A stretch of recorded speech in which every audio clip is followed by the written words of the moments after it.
Hello mga idol, ito na ngayon yung ginagawa kong Honda City. Ayan, na-applyan ko na ng body filler. So dito ko na siya sinabay sa aking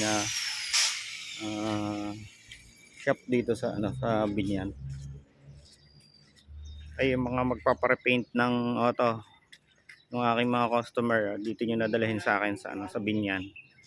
Sa Purok 1, Barangay Timbao, Binyan, Laguna, dito sa Cardama Residence. So yan, pinagsama ko na yung aking magawa na yung sidecar at saka dito sa akin sa auto. So dito na ako ngayon magre-repaint ng auto. So, itong ginagawa ko ngayon na i-align ko kasi wala sa alignment yung clearance ng hood, masyadong dikit dito sa kanyang fender, at ito yung i-align ko ngayon.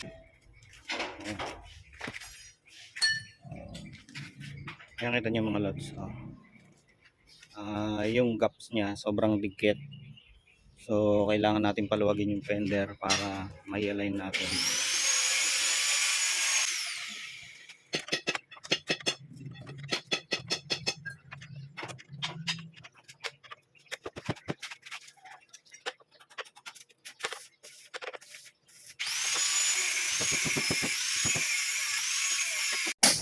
Bali mga boss, na-i-adjust na natin dito yung adjustment niya sa fender, pero hindi pa rin po yung alignment.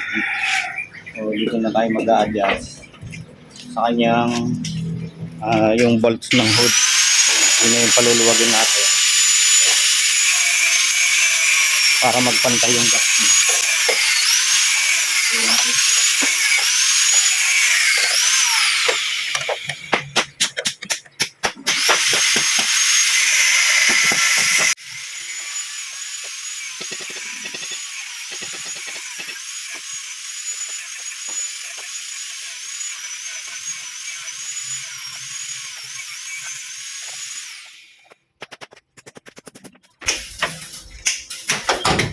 Yun.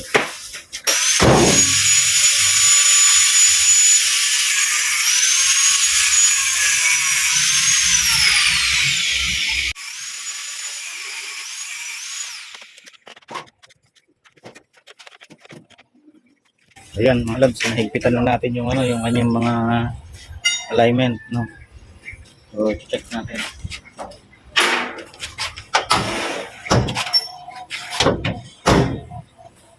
Ayan. Okay na, na-set na natin siya sa tamang setting. Pakita ko sa inyo. Ayan mga idol, kita niyo yung gaps niya. Yan ang inayos ko kanina. Nakita niyo dikit yan. Ito ganun din, dikit yan, pero ngayon okay na.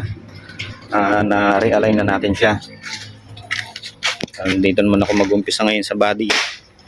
Yung mga customer ko dyan sa auto repair at saka paint restoration, PM nyo lang ako. Dito na yung location ko ngayon sa Barangay Timbao, Purok 1,